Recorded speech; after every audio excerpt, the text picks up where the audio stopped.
রাজ্যের সাধারণ মানুষের বাসস্থানের স্বপ্ন পূরণে ফের বড়সড় পদক্ষেপ নিলেন মাননীয় মুখ্যমন্ত্রী মমতা বন্দ্যোপাধ্যায়।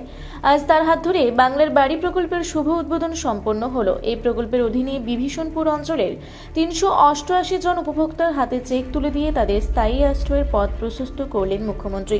আজকের এই মহতী অনুষ্ঠানে স্থানীয় প্রশাসনের একাধিক উচ্চপদস্থ প্রতিনিধি উপস্থিত ছিলেন।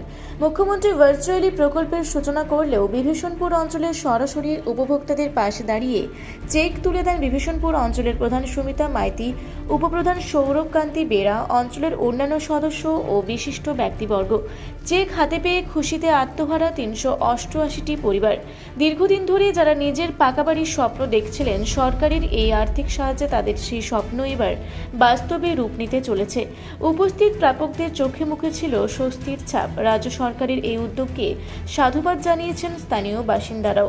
বাংলার বাড়ি প্রকল্পের মূল লক্ষ্য হল অর্থনৈতিকভাবে পিছিয়ে পড়া মানুষদের নিজস্ব পাকা বাড়ির ব্যবস্থা করে দেওয়া। আজকের এই অনুষ্ঠানের মাধ্যমে বিভীষণপুর অঞ্চলে উন্নয়নের নতুন জোয়ার এলো বলে মনে করছে ওয়াকিবহাল মহল।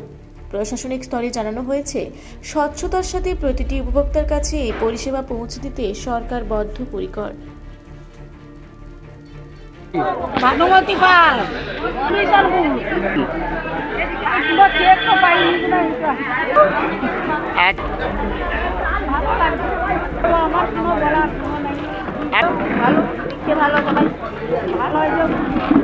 সবাইকে টাকা দেয়